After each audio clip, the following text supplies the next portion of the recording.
Hello बच्चों, कैसे हैं आप सब। स्वागत है आप सभी का हमारे अपने YouTube channel Grover study point में।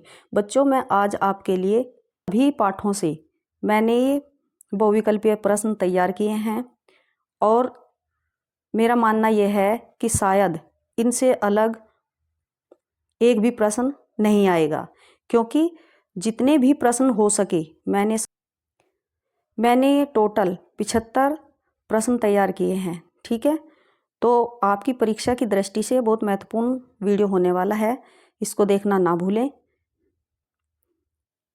और चलिए बिना देरी के वीडियो को शुरू करते हैं। इसमें पहला प्रश्न है, उद्धव किसकी संगति में रहकर प्रेम से अछूते रहे। ऑप्शन नंबर क कृष्ण की, ऑप्शन ख गोपियों की, ऑप्शन ग मित्र की, ऑप्शन घ इनमें से कोई नहीं। तो इसका सही उत्तर होगा ऑप्शन नंबर क कृष्ण की। प्रश्न नंबर 2, गोपियां किसके प्रेम में आसक्त हो गई हैं। क उद्धव प्रेम में, ख कृष्ण प्रेम में, ग संगीत प्रेम में और घ इनमें से कोई नहीं। तो इसका सही उत्तर होगा ऑप्शन नंबर ख कृष्ण के प्रेम में। 3 है, गोपियां कृष्ण के प्रति कैसी भावना रखती हैं। क द्वेष की, ख क्रोध की, ग प्रेम की और घ घृणा की। तो गोपियां कैसी श्री कृष्ण के प्रति कैसी भावना रखती थी, प्रेम की।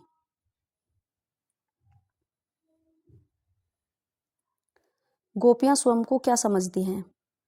क डरपोक, ख निर्बल, ग अबला और घ साहसी। तो इसमें गोपियां अपने आप को क्या समझती थी, अबला। 5 है, कृष्ण के आने की प्रतीक्षा किसे है। क भक्तों को, ख उद्धव को, ग गोपियों को और घ यशोदा को।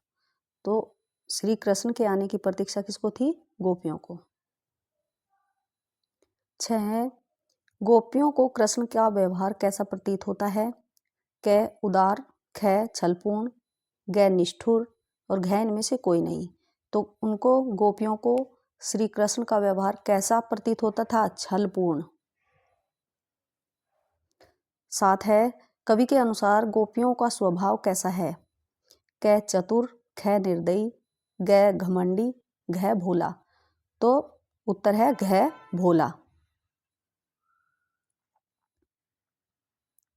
8 है, गोपियों को अकेला छोड़कर कृष्ण कहाँ चले गए थे। क ब्रज, ख द्वारका, ग मथुरा और घ वृंदावन। तो ये छोड़कर कहाँ चले गए थे, मथुरा। 9 है, कृष्ण का योग संदेश लेकर कौन आए थे। क उद्धव, ख बलराम, ग सेवक और घ इनमें से कोई नहीं। तो उद्धव योग संदेश लेकर आए थे गोपियों के पास। तो इसका क्या ऑप्शन सही होगा। 10 है, उद्धव के व्यवहार की तुलना किसके पत्ते से की गई है। क पीपल के पत्ते से, ख कमल के पत्ते से, ग केले के पत्ते से और घ नीम के। तो इसमें सही उत्तर होगा क कमल के पत्ते से। उद्धव की तुलना कमल के पत्ते से की गई है। 11 है, किसने प्रेम की मर्यादा का उल्लंघन किया। क गोपियों ने, ख उद्धव ने, ग राजा ने और घ कृष्ण ने। तो इसका 4th नंबर घ सही होगा, श्री कृष्ण ने। नंबर 13, इनमें से किस पक्षी की तुलना गोपियों से की गई है। क कोयल की, ख मोर की, ग हारिल की और घ चकोर की। तो किस पक्षी की तुलना की गई है गोपियों से, हारिल पक्षी की। 14, उद्धव कृष्ण का कौन सा संदेश लेकर आए थे। क प्रेम संदेश, ख अनुराग संदेश, ग योग संदेश, घ इनमें से कोई नहीं। तो ये कैसा संदेश लेकर आए थे, योग संदेश। शिवजी का धनुष तोड़ने वाले को परशुराम अपना क्या समझते हैं। क शत्रु, ख मित्र, ग भाई और घ पड़ोसी। तो परशुराम धनुष तोड़ने वाले को अपना क्या समझते थे, शत्रु। जो सेवा का काम करे वो कौन कहलाता है, सेवक। प्रश्न नंबर 17, किसके वश में आकर लक्ष्मण के मुंह से होशपूर्वक वचन नहीं निकल रहे हैं? क प्रेम के, ख मोह के, ग काल के और घ लोभ के। तो काल के वश में आकर श्री कृष्ण के मुख से होशपूर्वक वचन नहीं निकल रहे हैं, तो इसका उत्तर होगा ग काल। 18 है, सूरवीर अपनी वीरता कहाँ दिखाते हैं? क घर में, ख युद्ध में, ग बातों में, घ इनमें से कोई नहीं। तो इसका सही उत्तर होगा ख युद्ध में। प्रश्न नंबर 19, परशुराम किस कुल में प्रश्न नंबर 19, परशुराम किस कुल के घोर शत्रु हैं? क ब्राह्मण, ख वैश्य, ग क्षत्रिय और घ शूद्र। तो परशुराम क्षत्रिय कुल के घोर शत्रु हैं। परशुराम के वचन किसके समान कठोर हैं? क ब्रज के, क वज्र के, ख लोहे के, ग पत्थर के, घ लोहे के। तो इसका सही उत्तर होगा क वज्र के समान कठोर। लक्ष्मण ने परशुराम के किस स्वभाव पर व्यंग्य किया है? क चाटुकारिता, ख आलसीपन, ग मधुर और घ बड़बोलापन। तो इसका सही उत्तर होगा ऑप्शन नंबर घ बड़बोलापन। प्रश्न नंबर 22, सहस्त्रबाहु की भुजाओं को किसने काट डाला था? क लक्ष्मण ने, ख परशुराम ने, ग विष्णु ने और घ शिव ने। तो इसका सही उत्तर होगा ख परशुराम ने सहस्त्र भुजाओं को काट डाला था। प्रश्न नंबर 23, परशुराम शिव को क्या मानते हैं? क पिता, ख ईश्वर, ग गुरु, घ सेवक। तो इसका सही उत्तर है ग गुरु मानते हैं। प्रश्न नंबर 24, परशुराम ने किसके प्रेम के कारण लक्ष्मण का वध नहीं किया? क शिव के, ख राम के, ग पिता के और घ विश्वामित्र के। तो इसमें सही उत्तर होगा परशुराम ने किसके प्रेम के कारण लक्ष्मण का वध नहीं किया? तो इसका क शिव, ख राम, ग पिता और घ विश्वामित्र। तो इसका सही उत्तर होगा घ विश्वामित्र के। प्रश्न नंबर 25, कवि ने अपने मन को किसका रूप दिया है?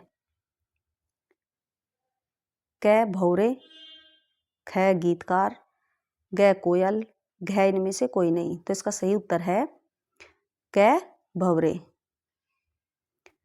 प्रश्न नंबर 26, कवि के जीवन में सारे दुख, दर्द और अभाव अब कैसे हैं? क मौन, ख अधिक, ग गम और घ इनमें से कोई नहीं। तो अब कवि के सारे दुख, दर्द और अभाव हैं मौन। ऑप्शन क सही होगा। प्रश्न नंबर 27, गहरे नीले आकाश में अनगिनत लोगों ने क्या लिखे हैं? क आत्मकथा, ख कविता, ग कहानियाँ, घ जीवन गाथा। तो इसका सही उत्तर होगा क आत्मकथा। प्रश्न नंबर 28, कवि के जीवन की गागर कैसी है? क रंगीन, ख खाली, ग भरी हुई और घ सुनहरी। तो इसका सही उत्तर होगा ख खाली। प्रश्न नंबर 29, कवि ने खाली घड़े से किसकी ओर इशारा किया है? क खाली घर, ख सूखी नदी, ग असफल जीवन और घ इनमें से कोई नहीं। तो इसका सही उत्तर होगा ग इनमें से कोई नहीं। प्रश्न नंबर 30, कवि अपने किस स्वभाव को दोष नहीं देना चाहते? क मधुर, ख उग्र, ग कोमल और घ सरल। तो इसका सही उत्तर होगा सरल। प्रश्न नंबर 31, कवि अपने जीवन के किन अनुभवों को सबसे बांटना नहीं चाहते? क सार्वजनिक, ख पारिवारिक, ग मधुर और घ निजी। तो ऑप्शन नंबर घ सही होगा निजी। प्रश्न नंबर 32, कवि के आलिंगन में आते आते कौन रह गया? क माँ, ख पुत्री, ग प्रेमिका और घ इनमें से कोई नहीं। तो इसका सही उत्तर होगा ग प्रेमिका। प्रश्न नंबर 33, कविता में थका हुआ पथिक कौन है? क कवि, ख कवि के मित्र, ग कवि की प्रेमिका और घ इनमें से कोई नहीं। तो इसका सही उत्तर होगा ऑप्शन नंबर क कवि।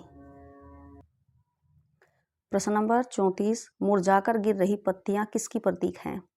क खुशियों की, ख उदासी की, ग निराशाओं के और घ इनमें से कोई नहीं। तो इसका सही उत्तर होगा ग निराशाओं का।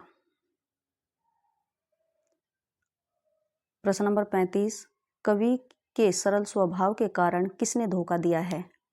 क प्रेमिका ने, ख मित्रों ने, ग संबंधियों ने और घ इनमें से कोई नहीं। तो इसमें सही उत्तर होगा ख मित्रों ने। 36, कवि ने अब तक कैसा जीवन जिया है? क दुखदाई, ख सुखी, ग स्वतंत्र और घ इनमें से कोई नहीं। तो इसका सही उत्तर होगा क दुखदाई। कवि अपनी आत्मकथा लिखने के बजाय क्या करना चाहता है? क रोना चाहता है, ख खुश रहना चाहता है, ग हंसना चाहता है, घ दूसरों की आत्मकथा सुनना चाहता है। तो इसका सही उत्तर होगा घ दूसरों की आत्मकथा सुनना चाहता है। 38, कवि का दाम्पत्य जीवन कैसा है? क कलेश रहित, ख सुखी, ग दुखी और घ इनमें से कोई नहीं। तो उनका दाम्पत्य जीवन है दुखी। कविता में झोपड़ी में कमल खिलने का क्या आशय है? क झोपड़ी में फूल खिलना, ख पैसे कमाना, ग अमीर होना और घ गरीबी में आनंद। तो इसका सही उत्तर होगा गरीबी में आनंद। 40 है, कवि को एकटक कौन निहार रहा है? क लड़की, ख किसान, ग शिशु और घ मेहमान। तो इसका सही उत्तर होगा ग शिशु। बच्चे की मुस्कान में किसे पिघलाने की शक्ति है? क बर्फ को, ख क्रोध को, ग कठोर व्यक्ति का मन और घ पत्थर। तो बच्चे में कठोर व्यक्ति का मन पिघलाने की शक्ति है। 42 है, किसकी मुस्कान इतनी मोहक है कि यह मुर्दे में भी जान डाल सकती है? क नन्हे शिशु की, ख गुड़िया की, ग पक्षियों की और घ इनमें से कोई नहीं। तो इसका सही उत्तर होगा क नन्हे शिशु की। प्रश्न नंबर 43, बच्चे की मुस्कान मुर्दे में भी जान डाल देती है, इसका क्या अर्थ है? बीमार व्यक्ति को ठीक कर देती है, ख मुर्दे को जीवित कर देती है, ग हताश व्यक्तियों के मन में आशा का संचार करती है और घ इनमें से कोई नहीं। तो इसका सही उत्तर होगा ग हताश व्यक्ति के मन में भी आशा का संचार कर देती है। प्रश्न नंबर 44, नन्हे शिशु का शरीर किसकी तरह खिल उठता है? क सूरज, ख कमल, ग चांदनी और घ इनमें से कोई नहीं। तो इसका सही उत्तर होगा ख कमल। 45, नन्हा शिशु किसकी ओर अपलक देख रहा है? क कवि को, ख माँ को, ग पिता को, घ इनमें से कोई नहीं। तो किसे देखता है? ऑप्शन क कवि को।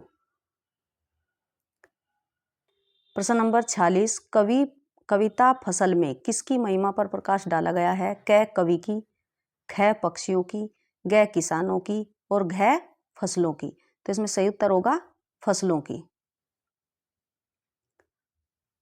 प्रश्न नंबर 47, मिट्टी का गुणधर्म किसे कहा गया है? क जल, ख फसल, ग हवा और घ धूप। तो इसका सही उत्तर है ख फसल। प्रश्न नंबर 48, वायु का योगदान किन्हें बड़ा करने में होता है? क बच्चों को, ख फसलों को, ग पेड़ों को और घ जानवरों को। तो सही उत्तर है ख फसलों को। प्रश्न नंबर 49, फसलों में किसकी मेहनत छिपी है? क किसानों की, ख बच्चों की, ग कवि की और घ इनमें से कोई नहीं। तो इसमें फसलों में किसकी मेहनत छिपी होती है? किसानों की। 50, कवि के अनुसार फसलें किसका बदला हुआ रूप है? क बीजों का, ख खनिज लवणों का, ग पौधों का और घ सूर्य की किरणों का। तो इसका सही उत्तर है घ सूर्य की किरणों का। 51 फसलें किसके अमृत भरे प्रभाव से सींचकर पुष्ट की गई हैं? क बादलों के, ख तालाब के, ग नदियों के और घ नहरों के। तो इसका सही उत्तर होगा ग नदियों के। 52 है शिशु की प्रथम गुरु कौन होती है? क बहन, ख नानी, ग माँ और घ इनमें से कोई नहीं। तो इस शिशु की प्रथम गुरु कौन होती है? माँ।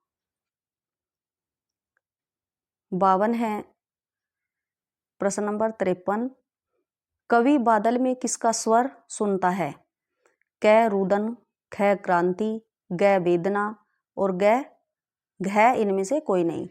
तो कवि बादल में क्रांति का स्वर सुनता है।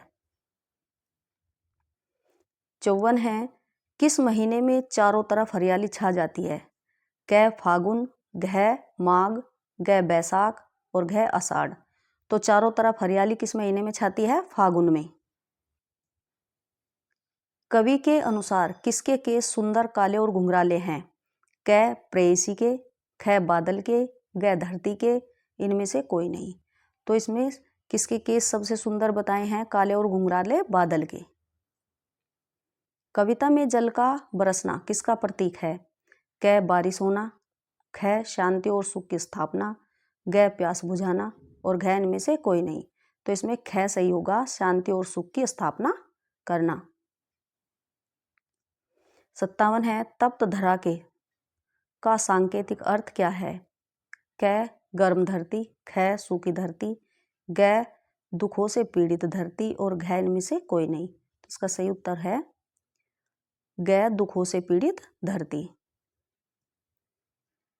कवि ने निदाद अर्थ में भीषण गर्मी से किसकी ओर इशारा किया है? क अधिक गर्मी, ख सांसारिक कष्ट, ग असफलता और घ इनमें से सभी की ओर। तो यह है ख सांसारिक कष्ट। 59 है फागुन मास में कैसी हवाएं चल रही हैं? क शुष्क, ख नमी युक्त, ग मादक और घ मंदम मंदम। तो इसमें सही उत्तर होगा ग मादक। 60 है कवि ने बादलों का आह्वान करते हुए उनसे क्या करने का आग्रह किया है? क न बरसने का, ख बरसने का, ग गरजने का और घ इनमें से कोई नहीं। तो कवि ने बादलों को आह्वान जो किया है वो किया है बरसने का। 61 है बादल को कवि ने गरजने के लिए कहा है जिससे कि वातावरण में क जोश और क्रांति फैल सके, ख गर्मी समाप्त हो सके, ग बच्चे डर जाएं और घ इनमें से कोई नहीं। तो इसका सही उत्तर होगा जोश और क्रांति फैल सके। 62 है कविता में बादल किसका प्रतीक है? क भावनाओं का, ख सुख का, ग दुख का और घ क्रांति का। तो बादल किसका प्रतीक है? क्रांति का। 63 है धराधर किसके लिए प्रयुक्त हुआ है? क पृथ्वी के लिए, ख आकाश के लिए, ग समुद्र के लिए और घ बादलों के लिए। तो इसका सही उत्तर है घ बादलों के लिए। 64 है बादल अपनी गर्जन तर्जन से किसे घेर लेता है? क समुद्र को, ख पृथ्वी को, ग आकाश को, घ इनमें से कोई नहीं। तो इसमें सही उत्तर होगा ग आकाश को। 65 है कविता अट नहीं रही है में किस ऋतु के प्राकृतिक सौंदर्य का चित्रण किया गया है? क ग्रीष्म ऋतु, ख वर्षा ऋतु, ग शरद ऋतु और घ वसंत ऋतु। तो इसमें कवि ने वसंत ऋतु का वर्णन किया है। 66 है मुख्य गायक की आवाज कैसी है? क मीठी, ख कोमल, ग कड़क तथा गरजदार और घ थकी हुई। तो इसमें कड़क तथा गरजदार। प्रश्न नंबर 67 मुख्य गायक की गरजदार आवाज में अपनी गूंज मिलाने का काम कौन करता है?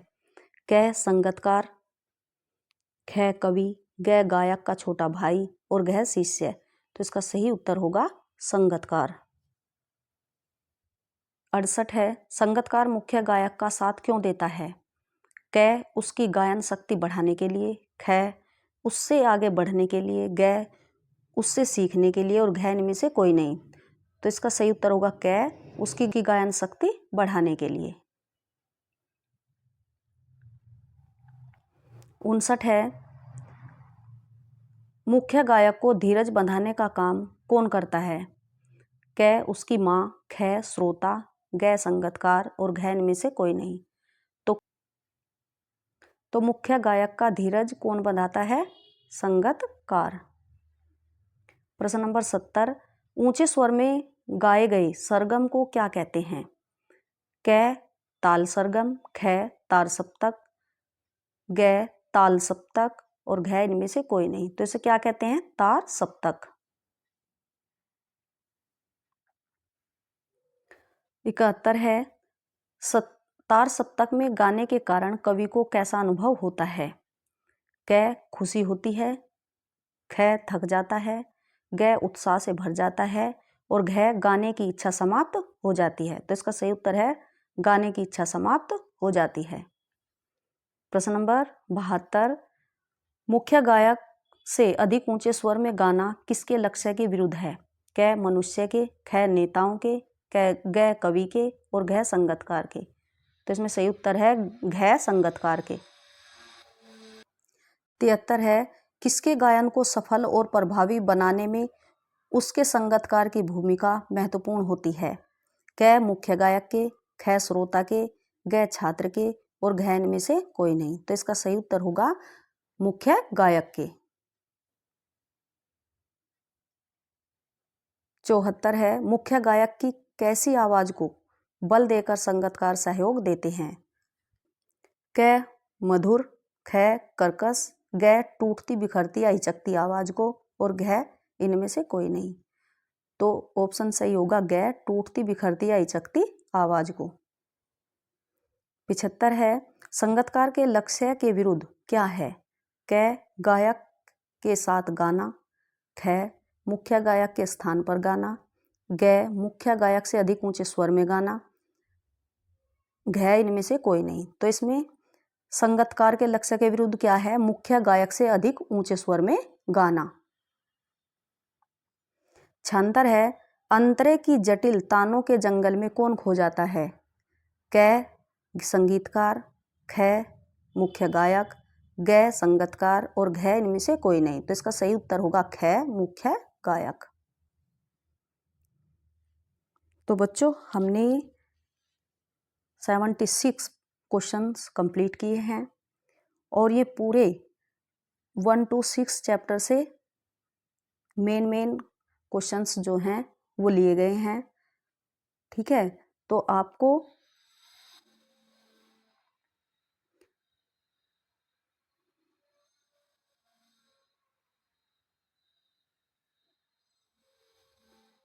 तो ये प्रश्न जो है आपकी परीक्षा में बहुत हेल्प करने वाले हैं। ठीक है, तो अगर आपको ये वीडियो पसंद आए तो इसे लाइक शेयर करना ना भूलें। मुख्य प्रश्न थे, इम्पोर्टेंट थे, वो सभी मैंने इस वीडियो में कंप्लीट कर दिए हैं। इसलिए इस वीडियो को बड़े ध्यान से देखना है और अपनी तैयारी को बेहतर बनाना है। अगर आपको ये वीडियो पसंद आए तो इसे लाइक शेयर और चैनल को सब्सक्राइब करना ना भूलें। धन्यवाद।